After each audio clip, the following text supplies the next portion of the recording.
Alam ninyo, bukod sa subok at sigurado, iba pa din ang una at orihinal. Alam niyo, yan ang paniniwala ko pagdating sa mga produktong pangkalusugan eh. Bakit buo ang tiwala ko sa F2N Theobroma Superfood? Eto, una, packaging pa lang. Kalidad na. Ayan o, hindi lelembot-lembot. Solid to. Solid! Diba? Pangalawa, hindi kailangan lagyan ng no approved therapeutic claim. Diba? Pangatlo, tinanggap at isinama sa Philippine Pharmaceutical Directory na ginagamit ng mga doktor. Oh, di ba? Pang-apat, may sariling manufacturing plant na sumisiguro sa kalidad ng kanilang mga produkto. Ikalima, FDA at halal approved mula noong 2018. Kita nyo ha?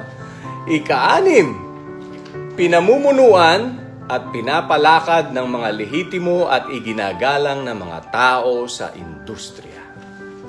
Ikapito, pilit na ginagaya ngunit hindi mapantayan sa kalidad dahil gawa nga ito sa purong organic cacao at iba pang mga epektibong sangkap bitamina. Ikawalo, marami ng mga taong sumubok at napatunayan nila ang magandang epekto sa kanilang kalusugan. Gusto nyo ng dagdag kaalaman? Bisitahin ninyo yung kanilang official F2N FB page at F2N YouTube channel para sa mga testimonya ng mga taong natulungan na ng Theobroma Superfood. Yan ha, kitang-kita ninyo. Buong buo. Ako po si Gardo Versosa, inaanyayahan ko po kayong tangkilikin ng F2N Theobroma Superfood.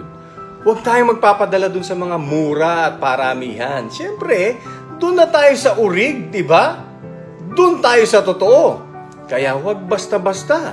Theobroma lamang, dapat F2N Theobroma Superfood.